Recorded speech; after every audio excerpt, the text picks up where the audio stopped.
저는 그 노무현 정권 시기에 그 용서할 수 없는 몇 가지 과오들이 있어요. 뭐 숱하게 많지만 노무현 정권 시절에 있었던 그 김대엽이 병풍 조작 사건, 또 대구 중앙구역 지하철 방화 현장에 그 시신들을 현역 군인들을 동원해서 물청소를 했어요. 또 바다 이야기 사건, 뭐 송두율 사건 이런 것들이 있는데요.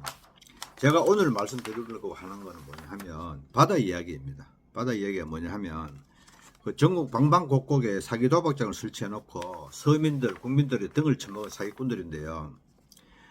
그걸 얘기를 하기 전에 우리 잘 아시는 그 이도령의 어사시라는 걸 여러분 아시죠? 기억나죠? 거기에 보면 술은 만백성의 피요, 안주는 만백성의 기름이라 촛불에 눈물이 떨어질 때 백성의 눈물이 떨어지고 노래소리 높은 곳에 원망소리 높구나, 이런 시인데요. 얼마나 많은 공직자들이 국민들의 피를 빨아먹었느냐 하는 것이 나타나는 그런 시인데요.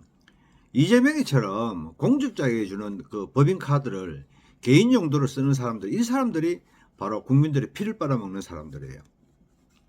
바다 이야기 사건 이야기하기 먼저 전에 이 사기 사건이라고 하는 거는 이 사기를 당한 사람 입장에서 보면은 그 가정경제에 치명적인 영향을 미치는 거예요. 사기 금액이 크면 그 가정은 일어나기가 정말로 힘들어요. 그런데 그 바다 이야기 사기 사건 이야기하기 전에 먼저 얼마나 많은 그 사기 피해자들이 고생을 하고 있는지 사례를 보면 조이팔 사기 사건을 알 수가 있죠.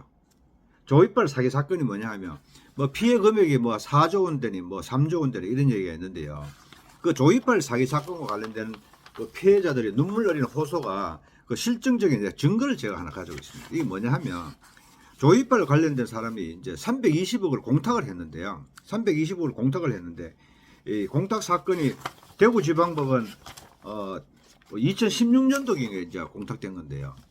원고가 몇 명이냐 하면 그 320억에 대해서 그 돈이 내 돈이다라고 내가 받아와야 된다라고 해서 주장하는 사람이 원고가 약 한 600명 정도 돼요. 600명 정도가 600명이 넘네요. 267명, 557명 돼서 824명인데요. 이 320억 공탁된 돈이 공탁금 출금 청구권이 나한테 있다라고 824명이 소송을 거는데요. 누구를 상대로 소송을 거냐 하면 같은 조이팔 사기 사건의 피해자들 16,213명을 피고로 해가 소송을 걸었어요. 대구지방법원의 사건이 있는데요. 그 2014 가합 5693 공탁금 출금 청구권 확인서예요. 이 소송에서 보면 피해자들이 적게는 뭐 몇백만에서 많게는 2억, 3억까지 이렇게 돼요. 그래서 이 사건은 뭐 거의 해결이 불가능한 거죠. 불가능하죠. 800여 명의 원고가 16,000명을 상대로 해서 소송을 걸며 피고들의 16,000명이 법정에 들어서야 되는데 법정에 16,000명이 들어갈 수 있는 법정이 있나요? 없죠. 2016년도 사건인데 피고들 16,000명에 대해서 송달이 다 되는지 안 되는지도 모르겠어요. 그 2014년도 소송을 제기했으니까 지금쯤은 16,000명 중에 사망하신 분들도 있겠죠. 그 사망한 사람들은 또 그 상속인들이 또 피고가 돼야 되는데 이건 뭐 거의 해결이 불가능한 사건이에요. 기록이 보면은 이 기록이에요. 이 기록인데 얼마나 그 사기를 당해서 억울했으면 16,000명에서 800명에서 근 17,000명이 820억을 가지고 서로 자기 돈이라고 가져가겠다고 싸우는데 계산돼 보면 1인당 200만 원도 안 되죠. 200만 원. 이 사람들이 얼마나 피해가 크고 답답했으면 이런 소송에 참가를 하겠습니까? 그런데 바다 이야기 사건은 뭔지 아시죠? 노무현 대통령이 지역 균형 발전한다고 전국 방방곡곡 골목골목에다가 바다 이야기라는 사기 도박장을 설치해 놓고 국민들 등을 쳐먹은 사건인데요.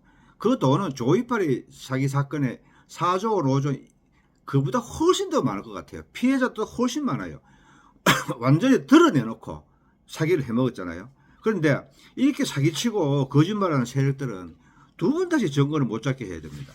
이 조이팔 사기 사건의 피해자도 그렇지만 바다 이야기로 인해 가지고 얼마나 많은 사람들이 피해를 입었겠습니까? 그 노무현 정권이 그 바다 이야기를 한 사람들은 이 정권 실세들이라고 그러거든요. 그 공공연한 소문이잖아요. 다 알고 있잖아요. 공공연한 비밀이죠. 다 알아요. 그 정권 실세들.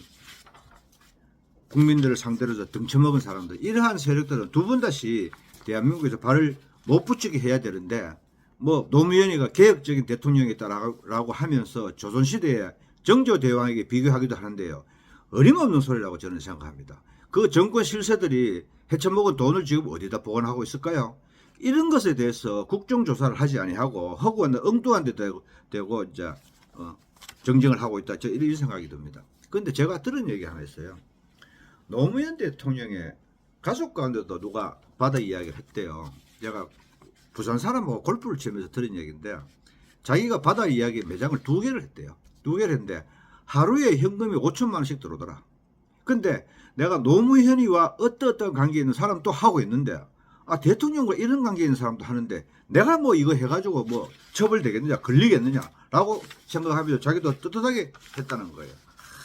얼마나 노무현 정권이 비도덕적이고 파렴치했다는 사실 여러분들 기억하시겠죠.